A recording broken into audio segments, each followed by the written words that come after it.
All right, let's hit the button here. A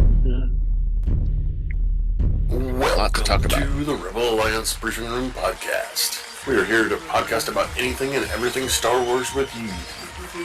Please visit our website where you can play current and past episodes. That's https://RABR KyleJohansson.us. That's RABR dot KAILEJOHANSEN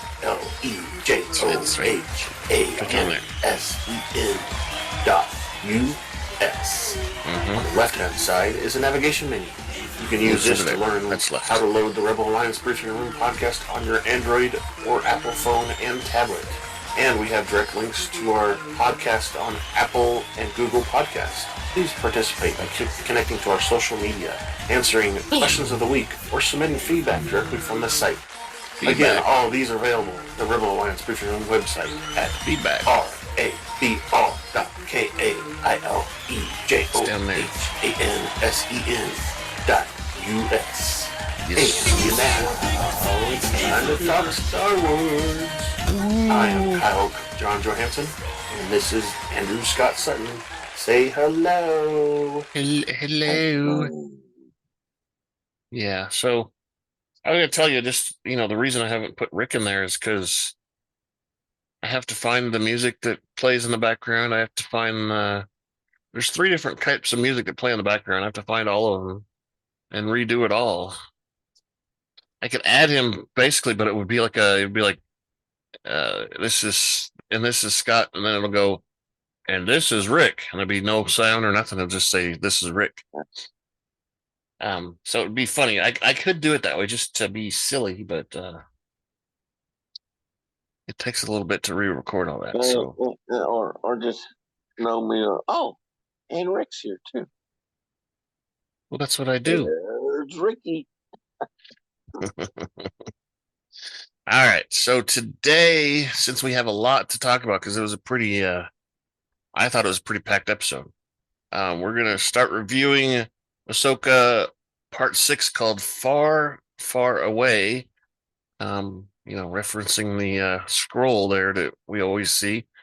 And we're gonna discuss it. We're gonna go through the recap of all the cast and directors, and then we're gonna kind of do a deep dive on it and see what we think about it. So let's do a spoiler thing so that people, let's hear it. Say it. Spoiler alert.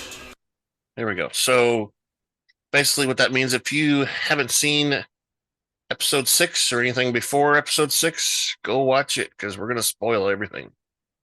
We're going to talk about all of it. So get ready. And we got a director today, Jennifer Getzinger. It's the first time I've seen her on one of these, is Jennifer Getzinger. Of course, the writer, David Filoni.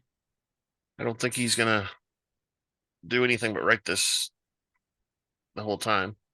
It was edited by James D. Wilcox. He's edited a few. And the music score was Kevin Kinnear. Our cast was interesting. Why does that sound familiar? Because Kevin Kinnear is always the one that does the music.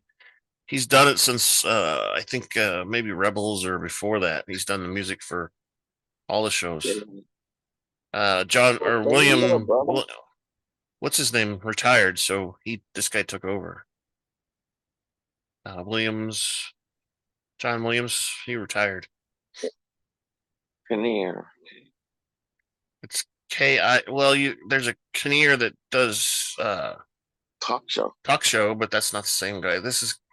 It's probably actually Kiner. I don't know. Kevin Kiner. I don't know. It's spelled Kiner.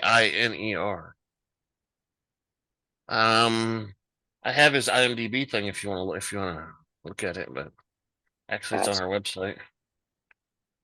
Everybody that's listed in the cast and the direction I have on our website with a link to their IMDb so you can see what they've done.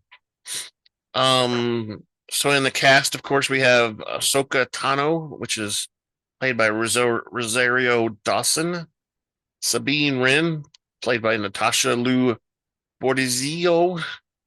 Balin Skoll, played by Ray Stevens. Shin Hati, played by Ivanna Sakhino. Morgan Elisabeth, played by Deanna Lee Inosanto. Professor Huyang, played by David Tennant. And then we have some new characters. Aktropaw, she's one of those Night Sister mothers or whatever. She's played by Jeryl Prescott Galen. Kothaw, played by Claudia Black, which I don't know. You need to look up Claudia Black. She's pretty old. She's a good looking one. And then the last witch was called Lexis, something like that. Their names weren't really said in the show, though. I think Thrawn just referred to them as mothers or mother, grandmother, or great mother, or something like that.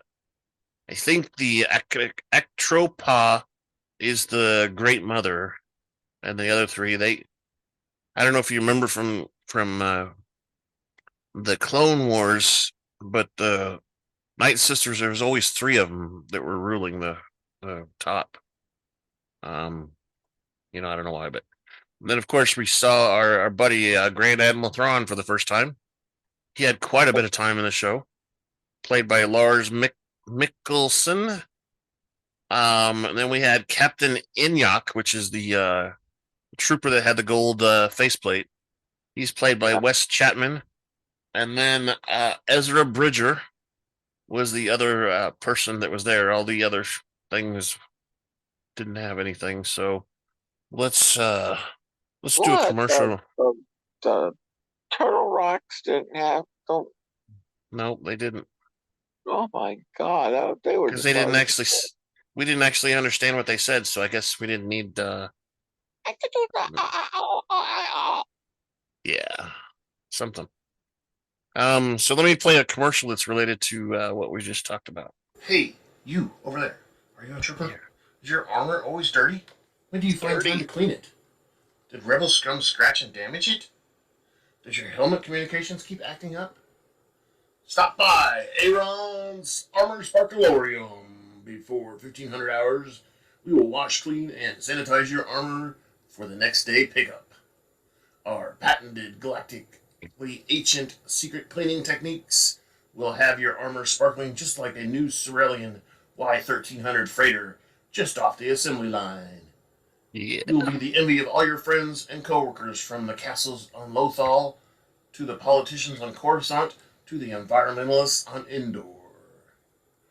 For your next day service, stop by Aaron's Armor Sparkalorium. We are located in Tatooine's Mos Eisley Spaceport, directly across from Hangar 35.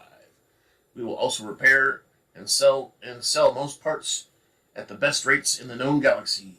All services guaranteed and licensed by the Emperor himself to last a lifetime.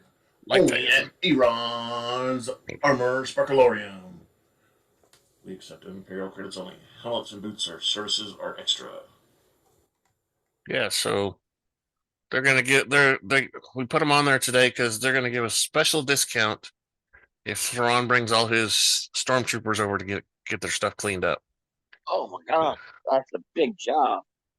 Well, I don't know if you noticed, but every single one of them had a dirty uniform. They all had mud or whatever on them, and they were taped together. It was a ship. Yeah, well, yeah, but it had on the bottom of it. You didn't notice it, but on the bottom of it had the Mythosaur symbol, which is Thrawn's thing, Chimeria symbol. It's a weird. It had the zebra stripe camo. It looked like it, but you didn't see it. It's the symbol that Thrawn uses. It's a weird double snake thing or something weird like that. You have to look at it close to see it. Snake. But snake. So our episode part 6, Far, Far Away, aired on September 19th. It was 43 minutes long, and it's It's still in the 9 before the battle of, or after the Battle of Yavin. I keep saying before, after the Battle of Yavin. So what that means is it's time to grab your favorite beverage, pull up a chair, and join us in the Rebel Alliance briefing room.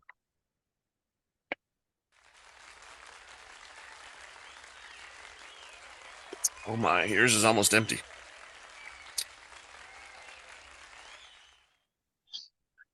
So just for fun, we're up to on Twitter, we're up to 108 followers, which is up from last week. Last week we had 106. So we got 2 more. And last week's podcast got 22 views so far. One before it's got 31. Let's see. That's on YouTube. On Amazon, we've just got a view or 2, I think, maybe 1. Yeah.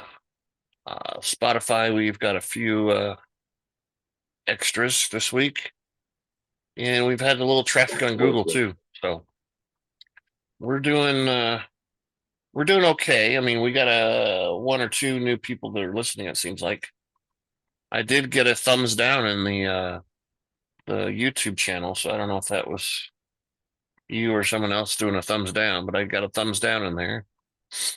They didn't like the episode, or they did thumbs down. No comments though, so we don't know why. Just says thumbs down. 1 thumbs down and 0 thumbs up. So let's get on with the episode here. So it starts off as Ahsoka and Huyang are traveling through hyperspace within the mouth of the pergola. The 2 reminisce about stories of space whales Huyang would tell Tano and the other younglings in the Jedi Temple. When Tano just declines to hear one of his stories, Huyang asks Tano for one of hers. In response, Tano tells Huyang that Sabine Wren went with the enemy willingly, meaning she saw it in her vision, which Huyang regards as troubling. That's weird. Why would she go willingly? Tano agrees that that's kind of strange, but Huyang suggests that the Force provided Wren with insight in her decision, and that's for her to save Ezra Bridger, and that may have been her only choice. Oh. What is that? That's not it. Anyway, where was I? I got to deliver it at my doorstep. Oh, you better go get it. Well, it should be something else. I don't know what it is. Oh, I know what it is. Never mind. What is it? What is it? That's some I guess they're called grease pencils. You've probably seen them in what you do. It makes it easier.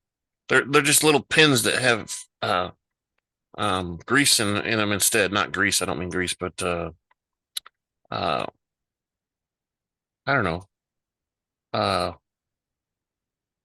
It's not. They're not ink or anything. It's just a piece of, I don't know. It looks like plastic, but it's grease. When you write on, you can write on stuff with it. I got some of those because I use them in my garage to label all my toys in there. You know, like tools and toys. Okay. Anyway, so she's made the only choice she thinks is to save Ezra, and Tano decides then to hear one of Huyang's stories after all. And Huyang begins his tale with a long time ago in a galaxy far, far away. Ta-da! Then we usually hear this. Usually hear this, right? Exactly, that's what I was too. I was like, "Oh, they didn't big opportunity to play this. Big opportunity to play that song." Yeah, but they didn't do it. And then we jump to Sabine Wren awakening aboard the Eye of Sion inside a prison cell. That's a great line. I, I, I was expecting a room with a view. Yeah. And it was a pretty small cell too, wasn't it? Baylan's Skoll passes by the cell, and Wren doesn't grab him, but jabs at him, hoping to have a room with a view, like you said. Skoll suggests that her imprisonment would be an opportunity for her to have great reflection, something that Wren has claimed to avoid. Wren reminds Skoll that their deal regarding finding Bridger, and Skoll departs silently as Wren angrily calls out to him. She says, "Hey, Baylan," or something. I don't know what she calls him. Come here, come back. I wasn't done talking to you. I'm bored. Talk to me. I'm a woman. I have to talk to somebody all the time. Skoll returns to the bridge. I'm still trying to place Baylan in my mind. Where do we see him? Well, I don't think we've ever seen him before. He was mentioned before, but we've never seen him before. Okay. He's new. Right. He's basically new. There's mention in some stuff about a General Baylan Skoll. But this is the first time we've actually seen him and actually learned hardly anything about him. Because we've always, especially back when they Jedi purged Order 66, we saw a ton of the Jedis, but we never we didn't know what most of them were, right? Yeah. They just got killed. All right. So Skoll returns to the bridge and tells Morgan about Wren's impatience. When Elisabeth asks Skoll if he intends to follow through on his promise to her, he simply responds that her pursuit of Bridger blinds her and that she may still be of use to them. At the moment, the eye emerged from hyperspace at Peridia. And it's weird. We kind of see when he rings around the planet when we start, and then we get in closer, and it's like skeletons and stuff of these whales and stuff. Isn't that kind of strange? And this is when Elisabeth states how the planet was an ancient homeworld of her people, the Darth Mori, and Skoll recalls the Jedi archive stories of the planet and how it was used as the end of the Pergola's migration route from one galaxy to another, which, like they come there to die or something. Elisabeth tells how her ancestors were the first to ride the creatures, and Skoll remarks on the planet's nature as a Pergola graveyard as the eye passes through the planet's rings, which are made of Pergola bones and whatever else, skin and stuff looks like too. So do you think that they make trips there with their elders for them to die? I think that's part of it. I think it's so you know how salmon go up the water to mate and stuff, yeah. Right? Yeah. So it's probably something like that, except it's the opposite. So I'm just wondering if this one that's delivering them, it's its last trip. Yeah, I was wondering that too, because it looks pretty big, and we kind of assume the bigger they are, the older they are, right? Yeah. Yeah, I would say it's close. It could open its mouth and go and breathe its last breath, right? All right, and then Shin Hati. I say Hati because she looks like a hottie. I think it's I think it's Hati. Hati, I don't know. Collects Wren from her cell, and the two, along with Elisabeth and Skoll, travel to the Perdia's surface. The group meets three Night Sisters. That was a freaking cool ship. Yeah, that little ship. All golden and crap. Yeah, she's got a fascination with gold, doesn't she? The group meets three Night Sisters known as the Great Mothers at the hinge similar to the one on the reflex point on Sietos. One of them welcomes Elisabeth as a child of Darthmore. Yeah, it was pretty cool. It was pretty much exactly the same, except it wasn't broken, right? Yeah, I know. I know you said this before, but I just realized it because I rewatched Mando. Yep. She's the one with the rod. Exactly. Right. The Beskar rod. Yeah. Yeah.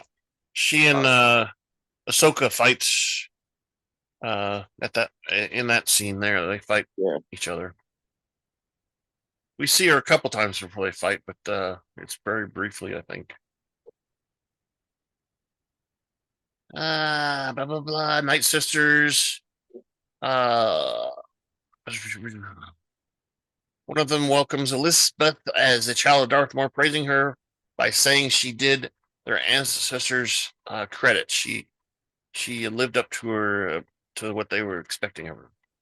They're proud of her, I guess. Elisabeth confirms that the Night Sisters' visions guided them across the stars to Perdia. When the witches mention Grand Admiral Thrawn, Elisabeth asks where he is. Where is he at? Come on, he should be right here. We're ready to go. The Night Sisters announce that he is coming. He's on his way. One witch remarks that Wren stinks of Jedi and marks her as dangerous. They put some sort of little red square rope thing around her. Some witch thing, huh? I think they could also use it besides for securing somebody, but they can also make somebody tell the truth. So could be. I think they're hiding Wonder Woman somewhere on that planet. Exactly. That's what it is. Except that those ropes are red and Wonder Woman's rope was golden. Come on. I know, I'm just saying. Come on. One witch remarks that Wren stinks of a Jedi and is restricting her with 3 floating spheres. When Wren is whisked away, she reminds Skoll again about their deal, asking for Bridger. Where is my Bridger, buddy? Where is he at? Skoll and Hati linger at the stone pillars, and Skoll states that Perdia is a place of dreams and madness. Children's stories come to life here. Mostly because they were told stories as a child about the place. Hati voices that she does not know of such stories, as she was not raised in the Jedi Temple in Coruscant. Skoll continues regarding the tales of Perdia as ancient folklore long forgotten. Hati muses that sometimes the stories are just stories. They don't mean anything, right? They're just stories. And these sisters aren't these? Isn't this the I don't want to say right? Isn't this the sisterhood that made? Oh God, it was in my head. Can't make it to my tongue. Maul? No, it's a Maul. Yeah. No, I think these sisters have always been on this planet. They didn't make the trip to Darthamore or whatever. But it's the same. Is it the same sex? Yes. Okay. Yes, because you hear them say that they had a large group travel from this planet to there. Something happened on the planet and they had to leave or something, but they left these 3 behind. Or something like that. I'm sorry. No, you're fine. Skoll recollects that he is slightly older than Hati, and he watched the Jedi Temple burn and couldn't make sense of it at the time. However, Skoll states that as one ages and learns history, such things reveal themselves as inevitability. as the fall of the Jedi and the rise of the Empire repeat in a cycle over and over again. Kind of like the Battlestar Galactica phrase. Yeah. Everything we see has happened before, or something like that. Hati asks if it's their turn, and if Thrawn's return will finally bring them to power. Skoll regards such power as fleeting, instead claims to seek a new beginning to bring the cycle to an end. The cycle to an end. So he wants to make sure that there's no more Jedi, I guess, so that he can be the only one or something. I don't know. When Hati asks if the beginning is there at Perdia, her master smiles, believing that it is if the stories are true. Oh, so something on the planet is going to help them put an end to everything, huh? What if it's Ezra Bridger? Wren once again is in confinement. She paces her small cell. She closes her eyes and reaches out with her hand, attempting to open the cell door with a force. Open! Open! Open door! Open. Though the cell door begins to rumble, she looks out the window and says the arrival of a Imperial Star Destroyer, the Chimeria, which is what Thrawn named his ship. The ship slowly descends at the hedge to meet Elisabeth's entourage and the Night Sisters. As the ship hangar meets the pillar, rows of night troopers stand guard as Thrawn marches between them, and they're all chanting Thrawn, Thrawn, Thrawn, Thrawn. As Thrawn greets his new allies alongside his captain of the guard, Inyok, he muses that what was once a dream is now a reality, a frightening reality, for which who now opposes them and salutes the Night Sisters, saying that they've finally come to their prime. Thrawn notes Elisabeth's effort in her and the abilities to finally allow them to escape exile. He introduces Inyok and announces that he will begin a cargo transfer as per an agreement with the Great Mothers. Close to Enoch. I wonder what the cargo is. He said a cargo transfer. I don't know. I don't either. It looked like coffins to me. Was it? Maybe it could be. Maybe that's how, because we know the Night Sisters can bring people back from the dead. Maybe he's giving them coffins so that they can bring them back from the dead and defend themselves. I don't know. Elisabeth tells Thrawn that she has seen the catacombs and that it will take at least 3 rotations to get the transfer. Thrawn says this is an acceptable time frame, and the witches bring up the prisoner, Wren, I thought you said it unacceptable. Nope, it was acceptable. Okay. Acceptable, because he's been there forever already. Wren, whom Skoll reveals had brought, as he believed she would be of use of them. After being introduced to Thrawn alongside his apprentice, the mercenaries, Thrawn remembers him as General Baylan Skoll of the Jedi Order. So Thrawn's heard of him before. Skoll assures him that he has parted ways with the Jedi a long time ago. Elisabeth mentions Wren's name, and Thrawn remembers her and agrees that Wren would be of great use to them. Finding Ezra problem, huh? The 2 Night Sisters bring Wren to Thrawn, who recognizes her and thanks her for his escape from exile. Thanks for sending me all the way out here into space, lady. When Wren asks for the whereabouts of Bridger, Thrawn simply states that her desire to reunite with her old friend will reshape their galaxy. Because, Thrawn's going to escape because she's going to go find him. When Wren reiterates her question, Thrawn reassures her that he intends to honor their agreement with Skoll, and Enoch removes her restraints. Thrawn promises to outfit her with a mount and provisions and their latest intelligence on Bridger's whereabouts. When Wren asks if Thrawn is going to let her walk out of here, Thrawn says that he is helping her cause to thank her for helping his cause.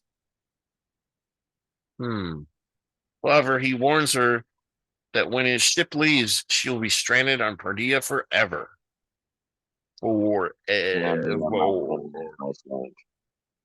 Adding that Bridger may already be dead.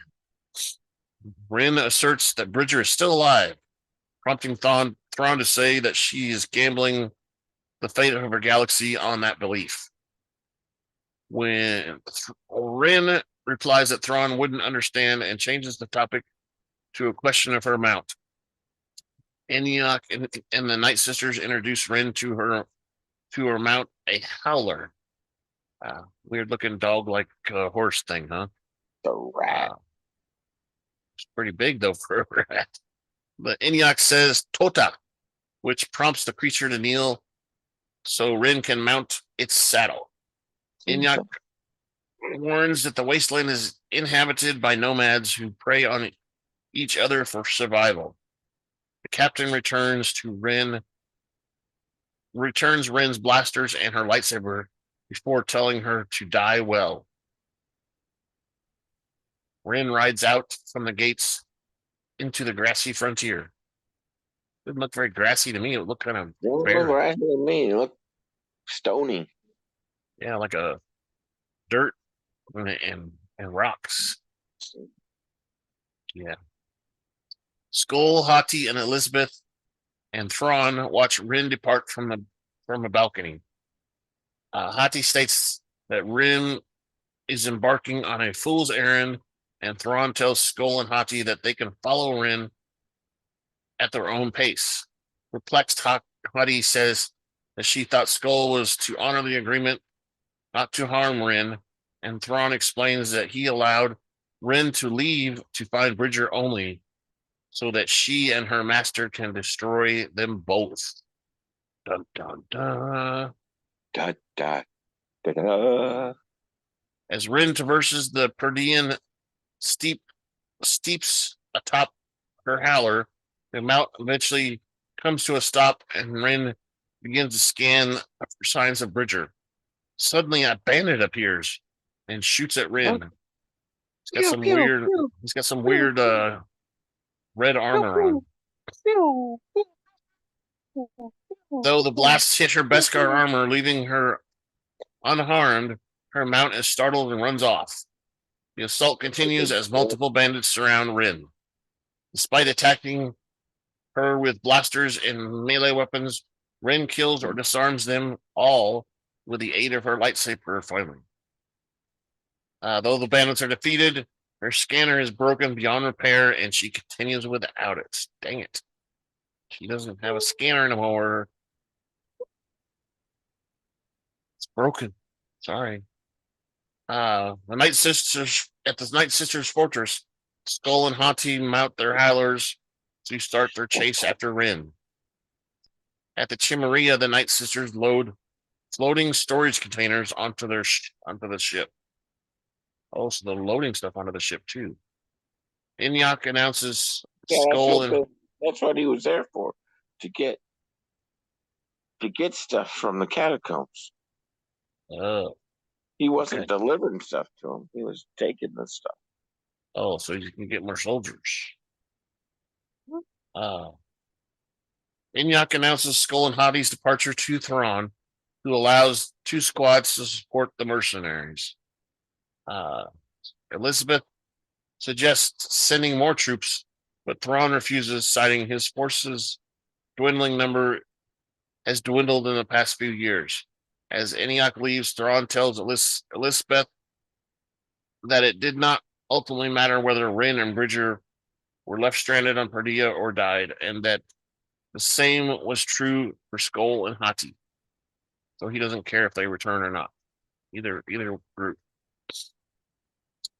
On Perdia's steeps.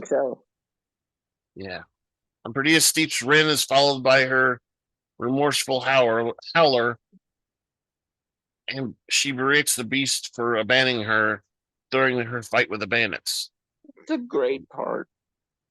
Calling him a coward. Bad dog. Coward. Bad dog horsey looking thing. Oh, wait. As it continues to follow her, Wren decides to give the creature another chance. Okay. Oh. After continuing the journey further, the howler leads Wren into the valley where they discover a puddle and various rocks. As the howler inspects one of the rocks, it jumps in fear, revealing itself as a noti. I don't know. Noti. When Wren lays down her weapon, she attempts to communicate and means no harm. Once the noti approaches Wren, it notices the Rebel Alliance Starbird symbol on her dog. This thing. She has a necklace or something, or a patch. She reveals the necklace bearing a symbol and resembles Wren's original Starbird design. When Wren deduces that this could mean that the alien knows Bridger, because Ezra's got one, he asks if he could lead her to him. The noti summons other of its kind, and they form a huddle conversing in the noti language. When Wren asks again for her friend, the noti beckon Wren to follow as they continue into the valley. Well, there's like a dozen of them or something, right? They all come up all of a sudden. They're like hermit crabs, though. They're not turtles, right? There's the rocks are all different shapes. Snails. Hermit crabs.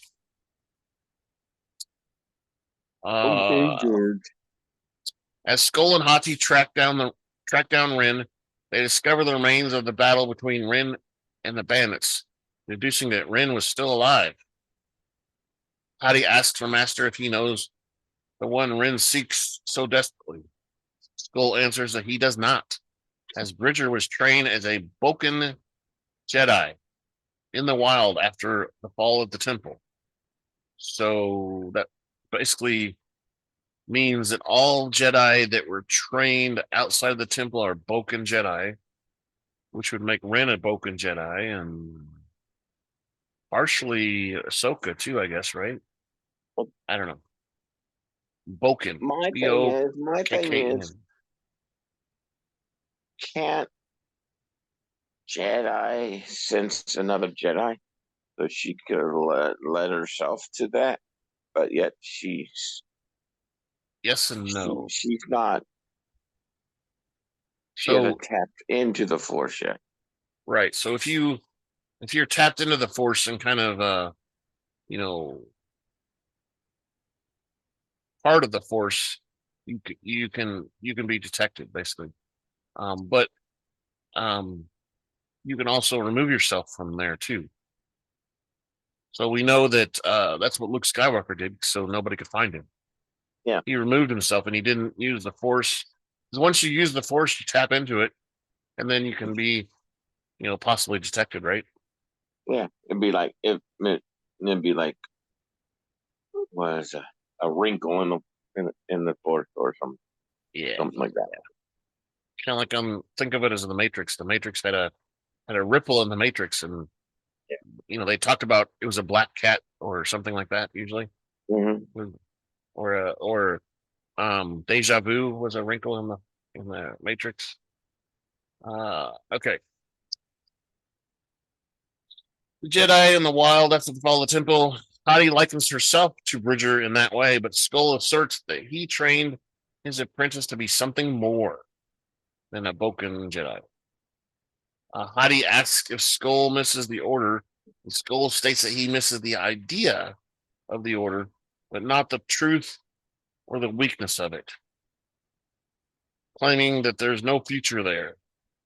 When Hati wonders if her master saw a future on Perdea, which she regards as a wasteland. Skoll states that the Jedi, well, because they allowed the Sith to, take over. Oh, okay. I don't know, because they're too nice or something. I don't know. There's a lot of weakness that you could. That's kind of what the prequels kind of try to figure out, and I don't know if they ever do figure out what it is. I think they leave it to you to figure out. So he says there's no future in the way the Jedi used to be. When Hati wonders if her master saw a future on Perdea, which she regards as a wasteland, Skoll states that the planet once held the witch kingdom of the Darthamor, and is confirmed by the presence of the Great Mothers. Hati fears that there may be a good reason the Night Sisters wanted to leave Perdea. But Skoll reveals that he felt something stirring there, calling him to the planet at this moment. And then they're approached by two bandits. But Skoll discourages violence, stating that the enemy is one of his friends. What? The enemy of my enemy is my friend, is what he's basically saying. Still following the Noti, Wren arrives at the Noti settlement beside a lake, telling her howler to wait by the outskirts. As Wren solemnly looks around, he is met by Bridger, eventually, who says that he knew he could count on her coming to rescue him, basically. Wren looks like a band of gypsies. Exactly. And Wren looks upon her friend with joy. It's my buddy. I love him. I'm gonna have his boys and girls. Bridger smiles and says that it took her long enough. When Wren responds by saying that nobody knew where he was going. Bridger says he didn't know. I didn't know either. I had no idea either. Wren remarks that Bridger always had a plan, but never a good one. Bridger asks if his plan worked when Wren confirms. The two warmly embrace. The search for Bridger is finally over. Yay. Bridger tells the Noti to be ready to move, explaining that they're nomadic, and wonders how Wren found Perdea in himself. But Wren deflects the question, asking if she can just be happy that she found him. Bridger complies and thanks Wren for coming, saying that he couldn't wait to go home. Back at the Night Sisters' fortress, the Great Mothers announced to Thrawn that a Jedi is coming to Perdea. Thrawn asks Elisabeth if that Jedi could be Tano, who is regarded as deceased after the duel with Skoll. Skoll knocked her down into the water or whatever. She's supposed to be dead. Elisabeth regards this as impossible, as Skoll assures her of Tano's death. Thrawn maintains that Elisabeth should not have underestimated a Jedi, and that death was a common deception among both them and the Night Sisters. Thrawn asserts that they should regard Skoll's judgment as flawed, as he was once a Jedi, and that they would consider Tano alive until they knew otherwise. Grand Admiral Thrawn requests to know everything about Tano, including her history, homeworld, and master, adding that if a Pergola approaches Perdea to destroy it without prejudice. Thrawn turns to the Great Mothers, requesting once again to make use of their dark magic. Credits start rolling. We hear the funny music and stuff. Well, that was it. What did you think? Good episode. They just threw everything out, and they just threw everything at us in this episode. Yeah, there's a lot there, wasn't there? And yeah, almost too much, right? Yeah. What? Ezra, we get them all in one episode? Yeah. What's going to happen then or the rest of it? It's basically just the building episode so you have something to do at the end, because at the end is we're rescuing Bridger and Thrawn's escaping and all that stuff. And I don't see how Ezra goes. Ezra said, oh, and now I can leave the planet. Okay, does he have a starship somewhere? Well, he thinks he's going to go the same way Wren came, but he doesn't know how she got here. Yeah. Well, we There was know a lot. We know what the jump ring's for then. Yeah, that's basically for Thrawn's big ship, right? Yeah, Star Destroyer. I was surprised at how much we saw of Thrawn this time. It was yeah, more than I was expecting. I was expecting just a brief, such a grand entrance and just lay it all out there. Yeah. Like, whoa. Sig Heil. I thought it was funny. Yeah, I thought it was funny. Funny how every single trooper we saw, their white uniform was dirty, or it had some tape on it or something. It was wrapped up. So they'd been through some battles and stuff, but never cleaned up, I guess. Never washed their uniform. That's why they need to come too. He runs Sparkalorium. That's right. Just bring the whole ship through and have them stand on top of the ship, and we'll just sparkle them all up. Yeah. Special discounts for Thrawn's Star Destroyer. Yeah. I mean, there was a lot there. So, there's probably Skoll isn't expecting to leave either, because he's got some sort of premonition that there's something on the planet that's going to help him. Something bigger than all of them put together. Which I don't know. I mean, maybe that's what's helped the Night Sisters and stuff. It's weird. I always tell you guys the Night Sisters aren't Jedi, or aren't technically they aren't Force users, but they use the Force to enhance their magic, basically. So, they talk about how they see future events and stuff. But that was kind of like what the Jedi did. The Jedi would kind of meditate and see the future events. The Night Sisters kind of do the same. They meditate and use their magic and the Force to do the same thing. They just don't have the same powers that you would see like a Jedi or a Sith, because they use magic instead. They use their weird magic stuff, and they're more the wizards and stuff than that we would see than anything. They would mix a pot with frog's legs and stuff to do something up. I think we saw some of that when they were getting Maul ready. They found this guy, and then they cast this spell with all these weird herbs and stuff, right? Something like that. And they made him drink it, and he turned into this monster of a guy, all red and black and stuff. So, what do you think? Anything else you gotta speak about there?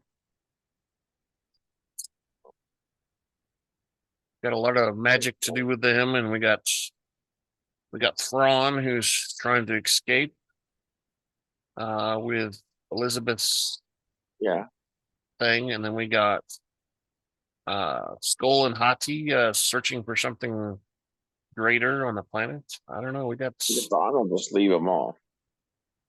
Yeah, I think he probably will. Actually, I think he'll just say, "I'm out." I think what's going to happen is, Thrawn's going to escape. right around the moment that Ahsoka arrives, and Ahsoka is going to find Ezra and Wren because they're going to ride back to the wherever On the the Night ship. Sisters were, Yeah.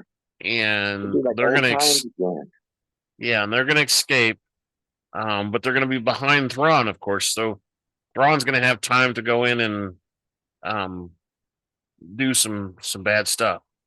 So he got a message ahead. All the people that are aligned with him are going to start causing shit to happen. Yeah, so there's a reason why the First Order, basically when we see them in the movies, the First Order basically is already taken over so quickly, is because of Thrawn. Thrawn went in and kind of destroyed what was barely a rebel force at the time, and I think at the time he got destroyed as well. We don't know for sure. We don't know what happened to Thrawn. A lot of the rumors say that he's dead. In our timeline, that's with the new First Order and all that stuff, he's dead then. But we don't know that for sure. But we do know that he came back and wreaked havoc, and that's how the First Order was able to come back. First Order was an offshoot of what Thrawn was going to try to do. What's his name? The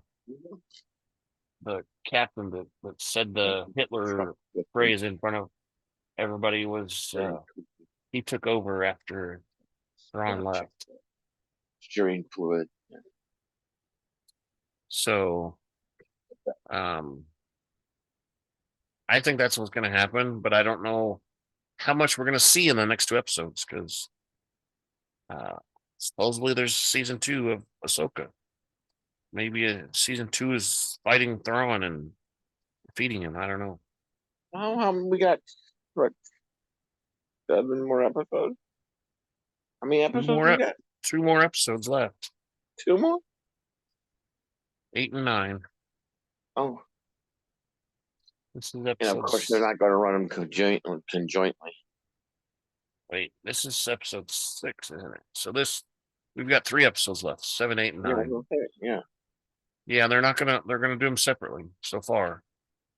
As far as every schedule I've seen, they've all been separated. Shot. There's no two at a time anymore. So put all these together, time-wise, when we're done watching them. What they did, I'm guessing what they've done is they caught the whole thing and then they chopped it up into episodes. So they shoot all these like a movie, and they chop them up into episodic. I mean, sort of. You've got David Filoni writing it though, and he's used to writing. That is David Filoni's baby from what I saw, the 8-minute documentary. Yeah. He this is the first thing he's done without George Lucas. So is his claim of he thought up Ahsoka, but then there's a contradiction that Lucas brought Ahsoka to him. Yeah, it was Lucas. He said it before that Lucas brought it to him. And Lucas brought it to him when they were doing the animated Clone Wars movie.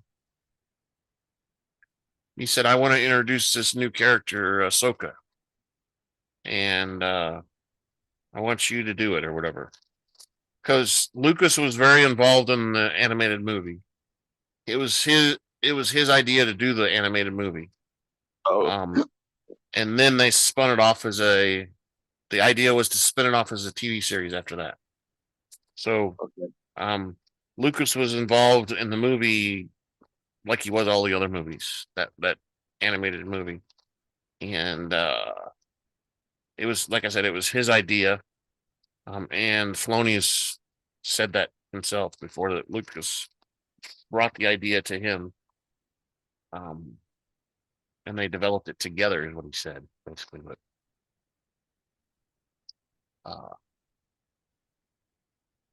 anyway, we want you guys to tell us what you think about all this stuff we saw this week.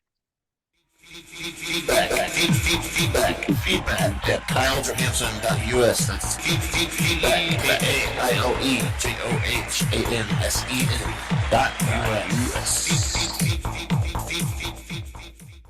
Yeah, so send us to that email address. That'll allow you to attach a audio or video if you'd like.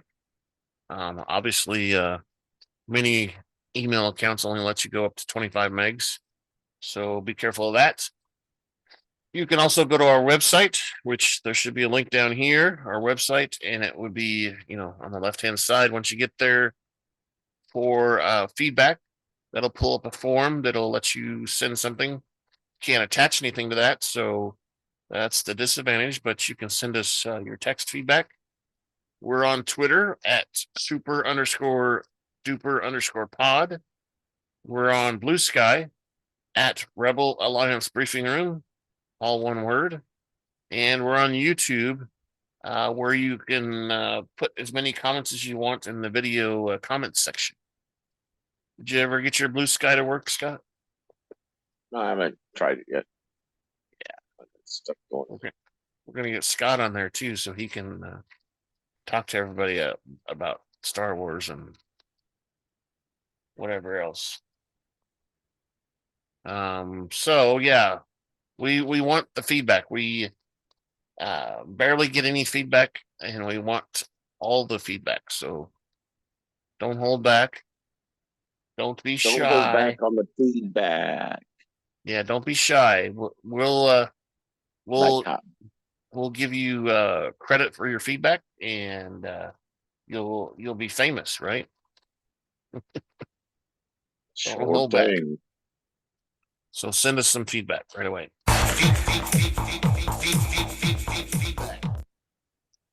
Anything else, Scott, or should we get out of here? Sound like you got somewhere to go. Not really. Gotta go do chores. Exactly. I don't want to do that. So I don't, but I mean, we've been going for a while too. So let's go ahead and do that, and then we can chat too if you want. Thank you for listening to the Rebel Alliance Briefing Room podcast. Please visit our website where you can play current and past episodes. That's https://RABR KyleJohansson.us. That's RABR.KyleJohansen.us. On the left-hand side is a navigation menu. You can use this to learn how to load the Rebel Alliance Briefing Room podcast on your Android or Apple phone and tablet. And we have direct links to our podcast on Apple and Google Podcasts. Please participate by connecting to our social media, answering questions of the week, or submitting feedback directly from the site. Again, all of these are available at the Rebel Alliance Briefing Room website at RABR.KyleJohansen.us. There. This podcast in no way is approved, sponsored, or owned by Lucasfilms Ltd., Disney, Disney Plus, or any of its subsidiaries. None of those. All opinions are solely owned by Kyle and or Scott, and in no way express the views or opinions of their past or present employers. Views and opinions are not supported or restricted by Lucasfilms Ltd., Disney, Disney Plus, or any of its subsidiaries. Any rebroadcast, reproduction, or any or other use of this podcast and its affiliate sites without consent of Super Duper Podcast Network and its host is prohibited. I am Kyle Johansson, and this is Andrew Scott Sutton. Say goodbye now. Bye-bye. Bye now. See you next week with this exciting venture into Ahsoka and Oh yeah. Happy fall, everybody. Happy fall, y'all. Y'all come back now, yeah. It's officially fall. Yay. Yep. My neighbor across the street and down the road a little bit has already got their Halloween decorations up. Awesome. Let me stop this recording.